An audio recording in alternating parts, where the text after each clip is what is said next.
Good morning, guys. Got my Roll-Off Farms cup here. You guys familiar with the Roll-Off Farms?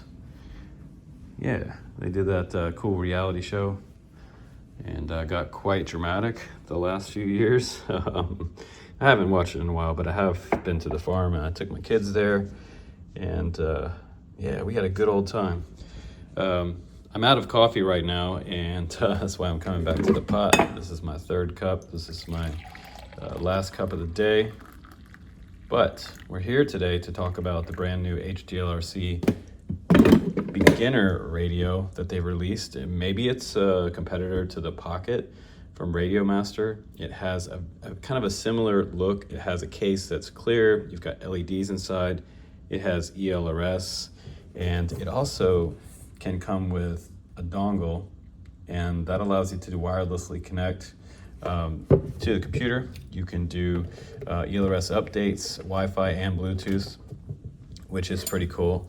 The dongle is nice. You can plug that dongle in and you can pair it right up to your computer and do FPV simulators. But I think the biggest part about this radio, you know, aside from having a most recent version of ELRS at 3.0, is something for the beginners, budget priced. So this radio, as it sits, is $55, and if you want to get the dongle version, including the dongle, it's $65. So this is the dongle, and it has ELRS on board. This is the Hermes dongle, as their firmware on here is called Hermes, and it has USB-C port on this side and USB-C on this side. So this hooks straight into my MacBook Pro or any of my PC laptops, or maybe even it'll work on Linux. But it seems to have some kind of a bind button on this side, but we can't get to it. You can kind of see it right there. It looks like some kind of a special button. My eyes aren't good enough to see that, but this is pretty cool. So this is something, you know, maybe in competition with the Radio Master Pocket, but it's always good to see competition. And at this price point, this radio is looking pretty cool. And I think probably what my favorite thing about this radio so far, guys, is, you know, not just the clear case, the fancy looking case that we have here. It's the 18650s in here. So it has two 18650 batteries already inside this case. For that price, it's pretty good. And it's gonna run around 6.5 hours versus that pesky Zorro. Remember that one with the shorter batteries that they made? And that only got like maybe 2 hours runtime. This one gets 6.5 hours, and it has a micro module bay in the back, which will allow you to run TBS nano type of receivers, a micro receiver in the back. It also has a bind button and a set mode button there, and it has 2 momentary switches as well as some 3-position switches on the top. They're labeled SWC and SWB there, so that's pretty cool. We got a USB-C port here, headphone jack, and we have an internal antenna. It's kind of on the, it looks like it's on the horizontal there. So it's also up to about 500 milliwatt as far as the power goes. So that's pretty good for a little tiny radio. But let's go ahead and put it on the bench now. Let me show you a little more about this one, and we'll again do another laid-back review. Hopefully you guys enjoy taking a look at this brand new radio. You can see my links down in the video description if you want to grab one of these. If you're a brand new guy, or say you're somebody who just wants to have a second remote for your kid, or even as a backup remote for yourself, this is pretty cool. $55 for the Hglrc C1. Okay, so what is it? Well, it's a brand new radio from Hglrc. It's called the C1. It's ELRS 3.0. It is a more updated version of something like the original Hglrc Tiny Radio. I don't know if you guys remember that. I reviewed that a while back on the channel with some of the ready-to-fly Hglrc quads, and in particular, Tiny Whoops. Now, my first impression of this radio, and let's just get this like right out in the open, this radio is primarily intended for beginners and also people who just want a dedicated ELRS Tiny Whoop radio. And that's what I think this is. This is a bare bones $55 radio for whoop season. It's like the perfect radio for all of your whoops. if you want to just take something quick out to an event, or you just want to pick up something around the house, or even have a setup for your kid. So that's essentially what this radio is. But I think the big elephant in the room here is the Radio Master Pocket. And in comparison to the Pocket is $65. This is also $65, but you get a dongle along with it. On the Banggood website, you can buy the dongle separately. And what the dongle is essentially a USB-C and USB ELRS receiver. It has 3.0 on there. It has an on-off switch here, and we can put it into bind mode and bind it up to the radio. I'll show you how to do that coming up. You can also fly it with various simulators, but this radio, you don't have to have this dongle to be able to play a simulator. You can actually use the simulator on your Mac or PC with the built-in Bluetooth joystick project, which is pretty cool. So this can, not as real-time as this, but if you wanted to start flying a simulator right away and you're a beginner and you didn't have this dongle, you could still do that with this radio using the Bluetooth joystick. I think that's pretty cool. You can pair it up on your Mac or PC. So if you're using Steam, but there will be more lag using just the Bluetooth versus the dedicated receiver, USB receiver here. So this is pretty cool. And this is about $15 on the Banggood website. I'll put some links down below for this. But yeah, the other thing is the Radio Master Pocket. It's also $65, and it comes with a screen. It also comes with a little more power than this one, the C1. But this is the thing, though. This one is all about simplicity, and I think that's what they're trying to do here. They're trying to make it as simple as possible for the beginners. You're not going to have to go into this radio and program a whole bunch of stuff in the model menus. This one has a full-on Express LRS 3.0 on this one, as well as you can put OpenTX on here. This one does not have OpenTX. It's running its own operating system on there. So it also has Wi-Fi built into it, so you can do ELRS Wi-Fi updates. But what I like about this radio in particular, I guess, first and foremost, is definitely the simplicity of this radio. There are 4 screws in the very back, and you can get to the full-size 18650s. And on their site, it does say that you can get up to 6 hours runtime on this when you're flying it at home or in the field. So that's pretty cool. It also has a bind button back here and a set button, and I'll show you how to put it into bind mode here in a second. We also have 2 switches here that can work as arm switches, and they feel like momentary style switch, virtual switch. Push once for on and once for off for your bind, for your tiny whoop or your arm switch, which is pretty cool. And then over here, I would probably put my beeper on this switch. I usually put my modes on my 3-position switch here, and this one's the SWB switch, and this switch over here is SWC. So that's another 3-position switch. But I like that it has 2 3-position switches on here for such a simple radio. Press and hold on the power button, and that gives you a little beep and turns this bad boy on. And again, this is a 500 milliwatt radio. It does have a little heat sink in the very back, and I'm going to take this back off and show you. There are 4 screws that you can take this back off with. Then you'll have access to your 18650s as well as the rest of the internals. If you want to switch out this dipole antenna right here, they also give you a patch antenna in the box, which is kind of cool. It has a little UFL connector that you can take it off, and then you could run that out and maybe install it right here on the radio, which is also kind of a nice upgrade option if you choose. It's also powered, the capacity says 2500 milliamp, and it is a 2S battery configuration on this radio. And in the back here, you can see the set button and the bind button. It is pretty easy to get into bind situation. So we're gonna power the radio off, and you're gonna plug in your ELRS receiver whether on your tiny whoop or say the dongle. It has a switch here, and you're gonna switch this off, on and off 1, 2, 3 times, just like plugging in your quad to get the ELRS receiver to bind. So, and again, the firmware on this is called Hermes on this dongle. So we're gonna go ahead and hold on to the bind button on the back and power up the radio. and you'll see it start to flash. And so now it's into bind mode. That's pretty simple, and it's very similar to the Beta FPV light radios, very similar there. So it went into bind mode for a second, and now it kicked out, and it's back to standard mode. Now, if we want to change the power, we can press the set button on the back, and right now the white light tells me that I'm in 100 milliwatts. So I'm going to press and hold here, and then I'm going to press the bind button, and you will see this LED change. So I press and hold the bind button, momentarily press, and now it's blue. So now I'm in 250 milliwatt, press and hold the set button again, and I'm in red LED there. So that puts me into 500 milliwatts. So a maximum power on this radio now is active.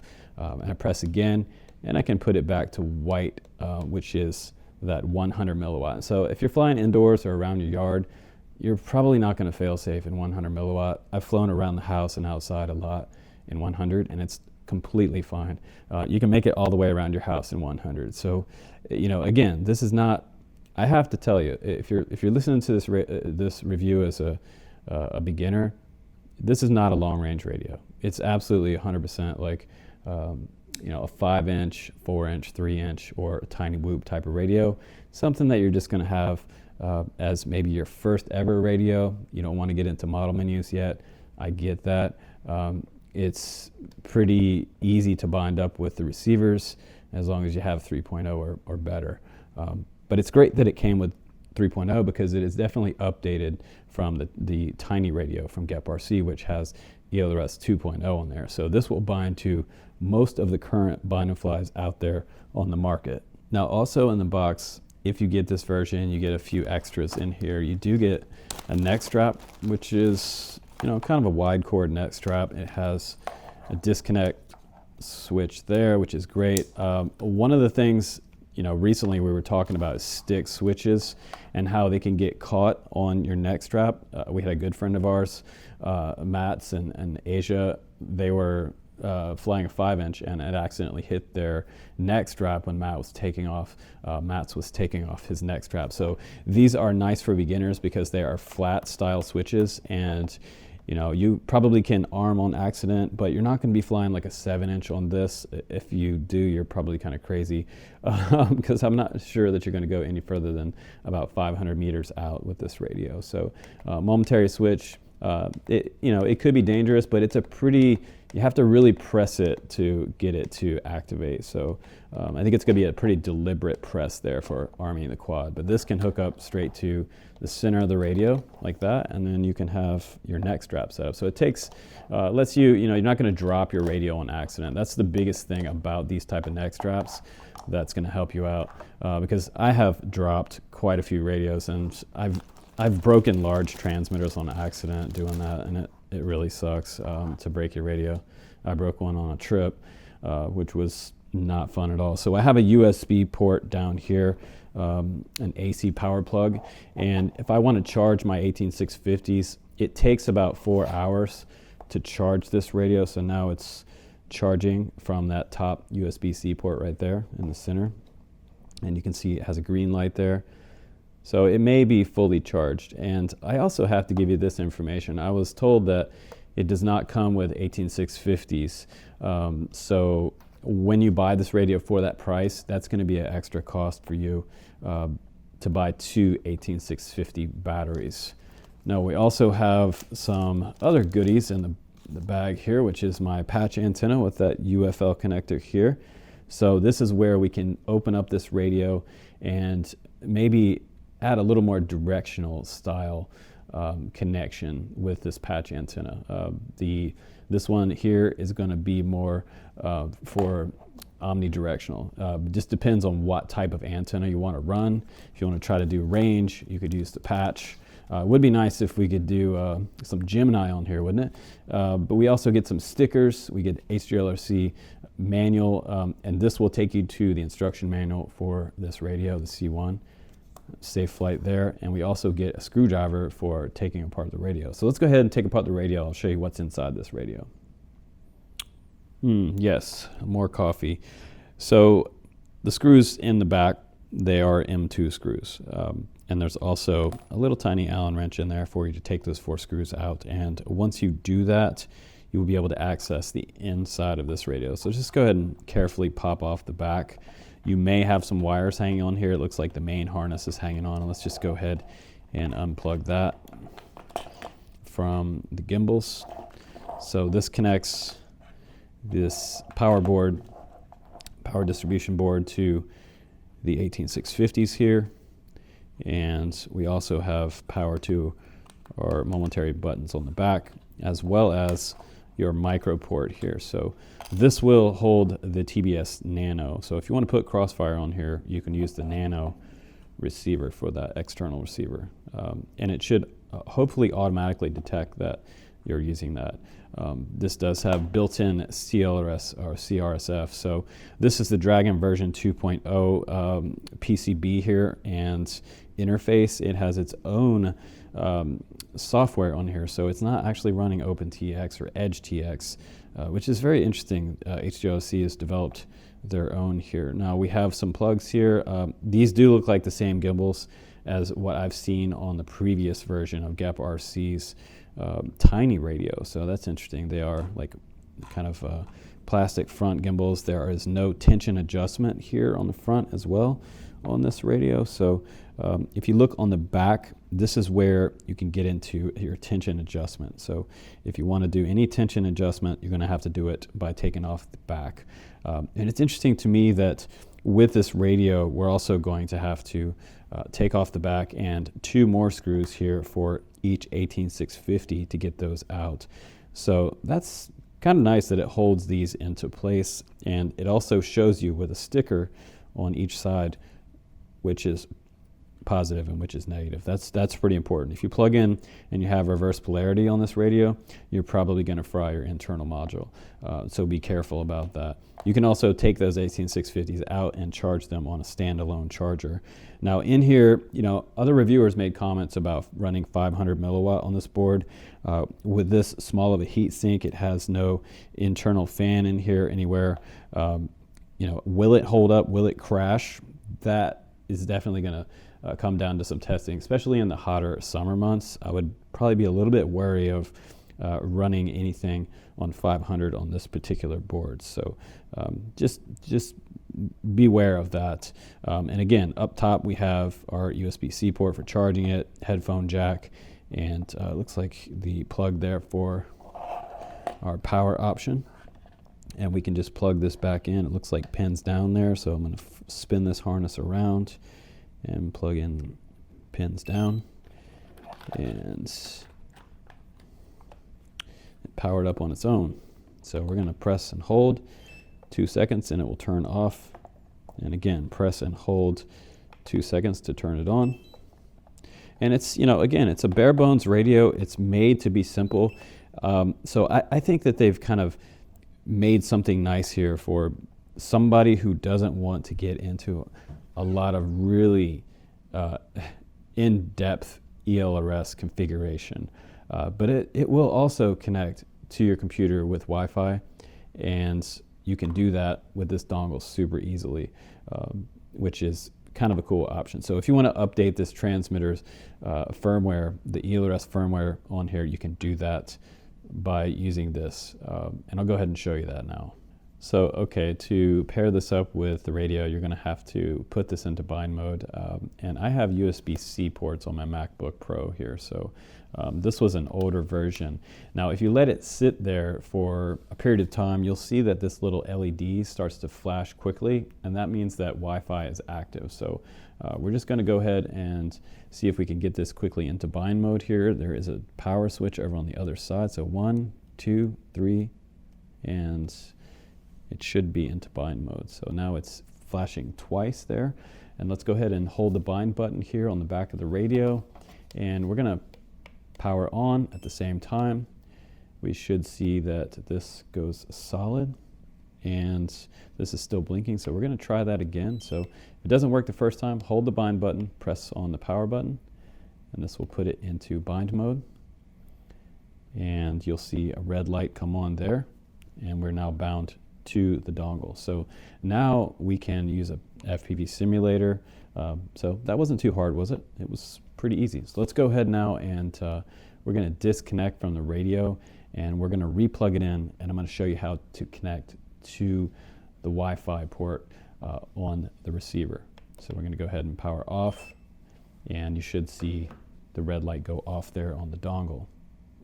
Okay, so after about a minute's time, you're going to see that this starts to flash really quickly, and it might be hard to see in the video, but right now I am in the Wi-Fi mode, and it wants me to connect to my computer. So, and that's pretty much the way it goes with most of the ELRS receivers out there. If you leave them on for about 60 seconds, you should see the Express LRS network come up, and you want to go ahead and connect to that. That will disconnect you from the internet, and for updates you're going to have to download the firmware bin and then load it up to the RX. So that's going to be a two-step process, and there are videos out there for that, but this is the quick way to go ahead and connect to the Wi-Fi on your receiver. And the radio is not on right now, but the dongle is just plugged in, and it should be coming up momentarily. If that doesn't work, go ahead and reconnect to it. And sometimes if you connect too quickly, you don't actually see it's loaded up. Now it looks like we're connected there. And let's just click that again for this window to pop back open. And now it's going to show us what version of firmware we're running. So we're actually running Express LRS Hglrc Hermes. So they have an actual firmware that's been made by Express LRS, and to be able to have your own firmware, you know, you have to work with people at ELRS, and that's really good to see, because a lot of folks out there that release hardware sometimes don't have their own firmware, or they're piggybacking on something else. So that tells me that Hglrc is actually paying to have something done there, unless they've somehow done it themselves. So the firmware revision is 3.2 right there, ISM2 G4, and if you scroll down, it shows your options for binding phrase. You can set your own binding phrase and then save and reboot if you want to. You can also go to the Wi-Fi settings, and currently it's in access point mode. It's set the new home network, one time to connect to the network. Start AP mode, so you can retain your home network setting, and you can also forget the home network mode setting if you want to just start over. Now for the model, we can go there for model matching. We can enable model match mode, which I don't have. It's pretty easy to just leave it at the stock 0 setting for model matching. And sometimes when I'm in a hurry, I just switch that back and forth sometimes, and it will actually bind up depending on what's going on with your model, your receiver, and your radio. So firmware update here, this is where you want to match up your firmware with the current RX, and this is the Hglrc Hermes 2.4 RX. So that's where you're going to download that file to your desktop, and then you'll choose it and then press update, and then it'll update it, and then you can restart. But that's pretty simple to connect to Express LRS Wi-Fi. Okay, so I hooked up the dongle to the side of the computer. I turn on the radio. You can see that my red light is on, and now I'm connected to the DRL sim, and we're just gonna check out the campground here and start. This is gonna give you a more real-time experience using the dongle versus using the internal Bluetooth. You can connect to your computer using the Bluetooth, but you know, I'm not really gonna recommend that for kind of a more real-time. It also depends on how fast your PC is, or your Mac, et cetera, et cetera. Now this is like maybe a 2020 Mac here, so DRL runs okay, but you know, it is going to is what it is at this point, as far as this demonstration goes. But yeah, not the best refresh rate on this, and this is mostly, well, I'm about to crash into pine trees there. Mostly the computer here. So my rates are pretty quick, so I just over rotated right there. But I am automatically connected to the DRL sim too, which is cool. It also works with trip. It works with, and actually I have my yaw rate needs to be switched. So I'm flying with a backwards yaw rate. Now you're going to calibrate this inside the app, which is something that your stick movements are going to dictate your direction. And my throttle was backwards as well, so I had to switch my throttle. So let's go full stick up here. Look at that. If I push left, it goes right. Uh-oh. That old pesky low radio signal, please return. So calibrate your sticks. But yeah, I'm right into the simulator here, even though my yaw is backward. And man, you get out of range on this DRL sim pretty quick. So, you know, DRL is not the greatest for me. I like the TBS Velocidrone. Wow, that's interesting. I feel like I want to switch my, if you want to really play with your head a little bit, switch your yaw direction. Imagine doing that in real life. That's pretty trippy. But my roll direction seems fine, and the pitch up and down, that's good. My throttle's good. But that's great. It works right out of the gates with DRL simulator, and it's going to recognize other simulators. And you just have to calibrate your sticks, and you are good to go as far as wanting to use this with a simulator. It's pretty easy. So yeah, at the end of the day, we have a brand new beginner radio, and I feel like it has more options, way more options, and more fun looking than the Hglrc tiny radio that we saw last year and the year before. They've had a couple of variations on that one, but I think this is pretty cool to see Hglrc making its own radio, and specifically for, I feel like this is kind of a Whoop dedicated radio. Something you're going to fly small stuff with, and you just want to bind up to something like the Draknight or the Eagle E1. This would totally fly Crossfire as well. So, you know, guys that are running ELRS or Crossfire, and you want to run a simulator, it's pretty easy and foolproof. Unless you're me and you didn't totally calibrate your yaw stick. But other than that, I've had a great experience with it. It's bare bones, easy.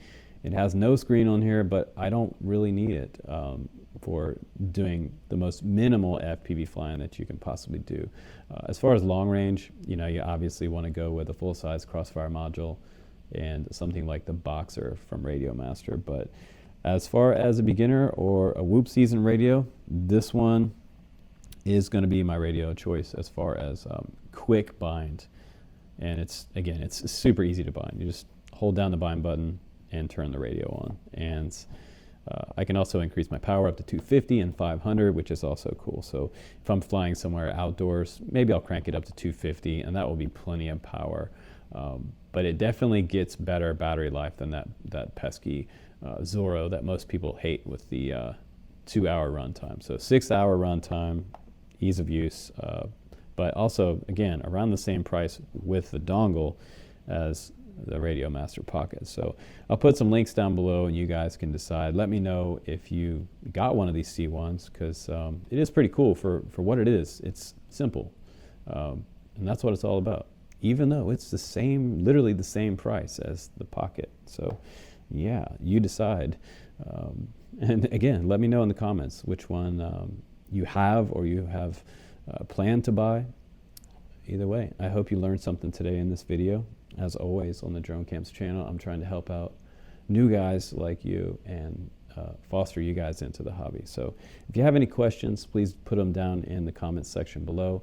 If you want to learn how to do something, if you need a certain build video or you need PID settings, anything like that, just join our community and subscribe on the Drone Camps channel, and I will keep showing you what's new right here on the channel, guys. Take care, and I'll see you on the next one.